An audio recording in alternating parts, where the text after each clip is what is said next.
Jeffrey Epstein case ఈ మధ్య అమెరికాలో పెద్ద సంచలనాన్ని రేకెత్తించింది. ఈ జెఫ్రీ ఎప్స్టీన్ అనే అతను మైనర్ బాలికల్ని దుర్వినియోగం చేయడం అనేది బయటపడింది. అలాగే దీంట్లో అనేక మంది ప్రముఖులు, రాజకీయ, వ్యాపార, వినోద రంగానికి సంబంధించిన వ్యక్తులు ఇన్వాల్వ్ అయి ఉన్నారన్న విషయం కూడా బయటపడింది.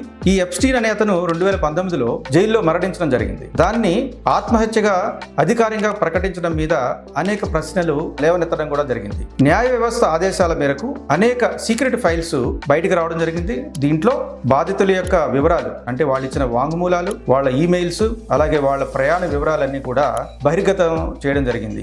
దీని మీద బాధితులకి న్యాయం జరుగుతుందా, అలాగే నేరం చేసిన వాళ్ళకి శిక్ష పడుతుందా లేదా అన్న విషయం మీద కూడా ప్రతి ఒక్కరు కూడా ఎంతో ఆసక్తితో చూస్తున్నారు.